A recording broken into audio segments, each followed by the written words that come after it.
Good afternoon, or good morning, excuse me. It's meteorologist Michael Fecka. Welcome back to the 8:30 a.m. morning stream show that we do here every day, Monday through Friday. We start off with a look at your forecast, and we'll transition over to your news headlines with Mitch and Casey. So you don't want to go anywhere. You want to stay here through the entire stream and get your fill of news and weather. But we'll start off with what we're watching here. We do have some areas of fog that have developed out there early this morning, and of course, we remain on alert all week long for that heat and humidity. But let's take a look at those current temperatures right now, sitting at around 77 degrees here in Evansville. Same thing down towards Henderson and Madisonville, 79 in Greenville already. And temperatures are actually pretty close to those dew points. So when that happens, that's oftentimes where we get that water vapor to condense out of the air mass, and that is going to show up in the form of some fog. So here's a look at where we have the most reduced visibilities right now.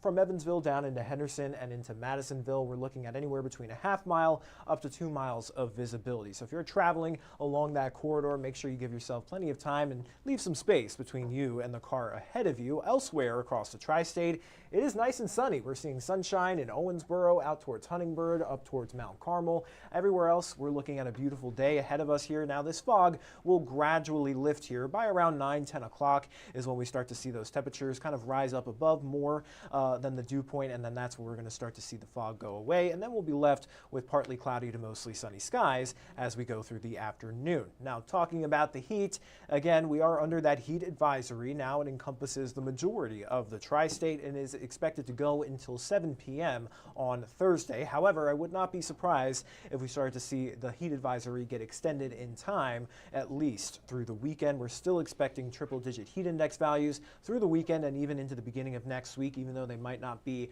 at 105 or higher. It's still several days of this intense heat and humidity, and that also still warrants that heat advisory. So we'll likely see that get expanded, or at least I wouldn't be shocked if it did. But we have alerts here through the entirety of the week into the weekend for that heat and humidity. Today, we'll warm up into the lower 90s for our highs. Again, outside of the patchy fog this morning, that will eventually lift. We'll see partly cloudy to mostly sunny skies this afternoon, and then tonight, the weather will stay quiet with mostly clear skies. Temperatures drop down into the lower 70s. Now, looking at our heat index forecast, so taking into account the temperatures in the 90s and that humidity, will likely warm up to the upper 90s and into the lower triple digits later on this afternoon, topping out anywhere between 100 to 103 here in Evansville by the late afternoon hours. So definitely getting your morning jogs and your dog walks out of the way earlier this morning or later on in the evening hours when it's cooler out there. You don't want to go outside and exert yourself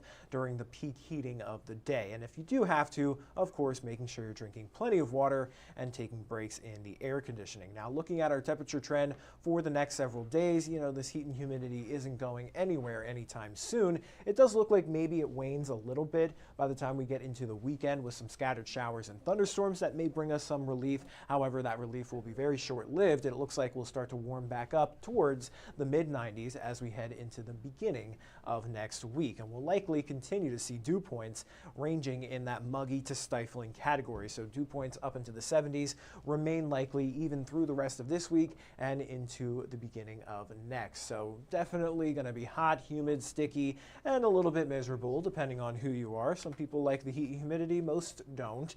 So I understand that as well. But looking at your heat index forecast, at least through the next 4 days here, will gradually get worse as we get into Wednesday and Thursday. It looks like those days will be the hottest days of the work week, topping out, or at least for feels like temperatures, at around 105 for tomorrow and 107 by Thursday. Now, taking a look at our heat risk map, this kind of shows us where we're at the greatest risk for heat-related illnesses. So heat stroke and heat exhaustion are kind of pretty serious conditions that can develop with this kind of heat and humidity. So you'll see that we'll start to enter that major risk category starting tomorrow, continuing through Thursday into Friday, and it does wane a little bit for Saturday. However, if we look at Sunday, those reds start to come back into the tri-state as well as for Monday. So we're likely going to see that heat and humidity build once again as we get into next week. So this isn't really going anywhere anytime soon. But here's a look at some heat safety tips.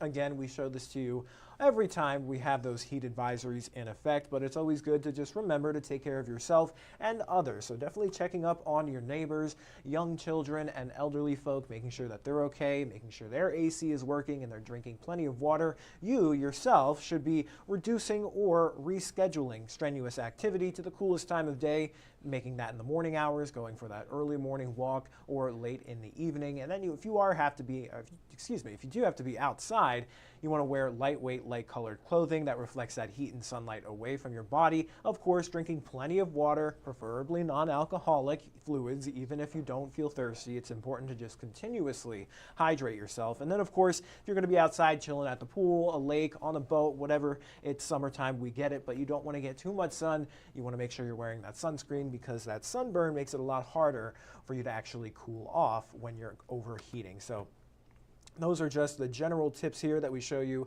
every time we get hot there. So here's a look at your 7-day forecast just to kind of wrap everything up here in a little bow. The main headlines here is going to be that heat and humidity. We do have that slight isolated chance for maybe a spot shower or a thunderstorm each afternoon. However, it does look like most of us will stay dry at least through Thursday, and then better chances for scattered showers and thunderstorms that may cool us down a touch arrive for the end of the work week and into the weekend before we start to see those temperatures climb back up through the beginning of next week. So that is all I have here for the forecast. I'm going to send things over to Mitch and Casey for a look at your news headlines this morning.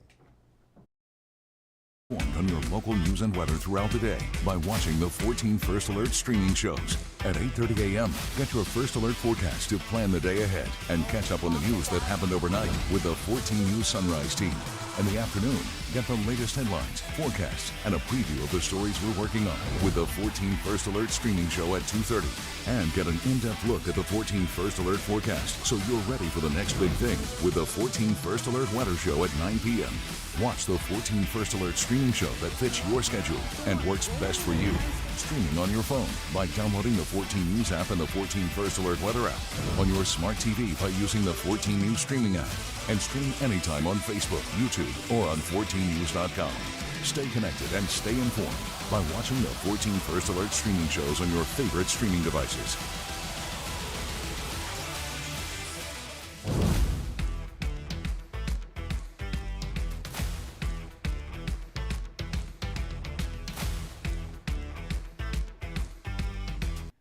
Well, good morning, and thanks for joining us here for the news portion of the morning stream show, Mid-Morning Check-In. I'm Mitch Carter. I'm Casey Mason. Yeah, thanks for joining us here today. You know the drill. We're going to kick things off with weather, and then Mitch and I pulled a few headlines from this morning's show that we want to recap with you, so let's go ahead and get started. Let's get into it here. Starting off with our very first one here.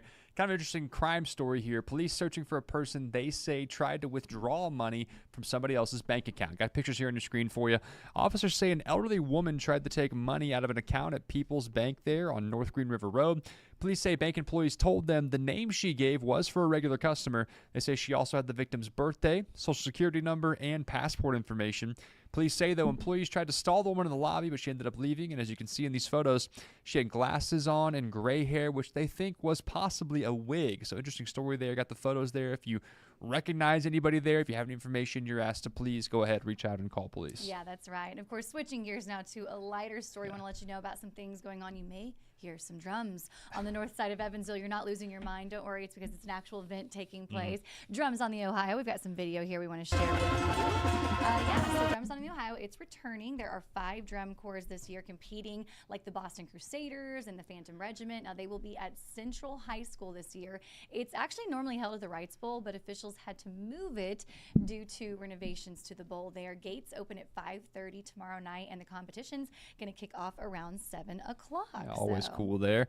And looking ahead to some big consumer news here. You guys officially take it. This is your thing. Yeah, go for it. I just freaked out all morning. I was like, don't worry, I'll read this story. This is right up my alley, you guys. I'm going to pull up a graphic for you. This is very important information I felt like we needed to reshare in our streaming show here today. Looking ahead, Here we go. It's official, you guys. We are over a month away from the return of a Starbucks favorite. Guys, it's the pumpkin spice latte. It's official. It's coming back now. I know you need to probably grab a pen and mark your calendars. The important date, August 26th. Pumpkin spice, it officially means fall. In addition to the latte, Starbucks will actually have more of a fall menu than just that one drink. They have their pumpkin cream cold brew. Fantastic. The iced pumpkin cream chai latte, also fantastic. There you go. I tried all of them and more. And Mitch, get this. They say that data shows that Americans spend more than $500 million on pumpkin spice products each and every year. Now, you tell me you do like the candles. I'll dabble in some fall scents, and I'll be clear. Pumpkin spice is fine. I'm due for like one a year. I'll try one out. I'll try the chai. I'll try one a time, one every year, and it's all right. It's all right. It's fine. It really does put you in the fall spirit. It is very fall. Yeah. I actually have a friend who knows how much I love fall and the pumpkin spice latte, and she mailed me a gift card and said, "This one's on me" at the kickoff. I said, "That's a good friend there." Shout out, Lauren. And then let's see. My recommendation I shared on the morning news is if you don't like the flavor of the pumpkins a little too like spicy or bitter or whatever, you should get half white mocha, half pumpkin spice, mix them together, and it makes it a little like sweeter. It's delicious, and I love it. And I know I seem like I have a lot of energy when I'm standing here talking, but let's be honest, I am purely thriving on coffee to get me by every single day. You heard it here first. Mix white mocha and pumpkin spice. There you go. That's right. Well, then one more major news headline this morning that we have to cover. This is breaking news. It's a big deal here. No, just kidding. This is some sweet news. I would like to wish my daughter, Addie, I'll pull up her picture here, a very happy 3rd birthday. She is turning 3 years old officially at 2:58 p.m. today. Addie there in that picture. We got some family photos done recently. I cut, me and my husband Will out. We are not important. She's important. Pulled this graphic from our morning news birthday thing that we do with the Donut Bank birthday deal. Very cute. So, love it. Happy birthday, Addie. Addie. We are going to, I don't know what we're going to do today exactly. We had the party last weekend on Saturday during the torrential downpour, if you remember. Good thing you stayed inside. We did a princess-themed party. I'm sorry you didn't get the invite. Okay. I know you Maybe probably would have loved to have been at the princess party. But we did that on Saturday. And I actually baked her cake this year. It looked good. I've seen a picture of it. You're It's lying. not bad. Thank you for saying that. It tasted good. It was not very pretty, but it did taste good. So, great celebration this weekend. Our family got together for her. So happy birthday, Addie. I know you can't see this, and you probably don't even understand that it's your birthday, but hey, happy 3rd birthday. Happy birthday, Addie. Right now, before we go here, a couple comments. I know Michael just came on there. Good morning to you, Janet, Mary, Jessica, Scott Mason watching, of course. Right, loyal viewer. Good morning, Scott. For those of you joining us right now, we've got 17 viewers right now, give or take, on the Facebook stream. We appreciate you. Obviously, the big story here is the weather there. We're on that string of alert days here. Not going anywhere, unfortunately. It's going to be hot. Going to stay hot out there for the Vanderbilt County Fair, events like that. So just keep yourself safe, drink water, do all that good stuff. And that'll pretty much do it for us here, I think. You good to go? I think we're good to go. Right. It's lunchtime for us, so we're going to get out of here. Thanks again for joining us. We do appreciate you guys that chime in and even just say good morning or throw in your own comments. It makes this a lot of fun. We want to connect with you. That's what it's all about. So we'll see you on 14 New Sunrise tomorrow. Have a good one. We'll see you guys tomorrow as well at 8:30. Take care.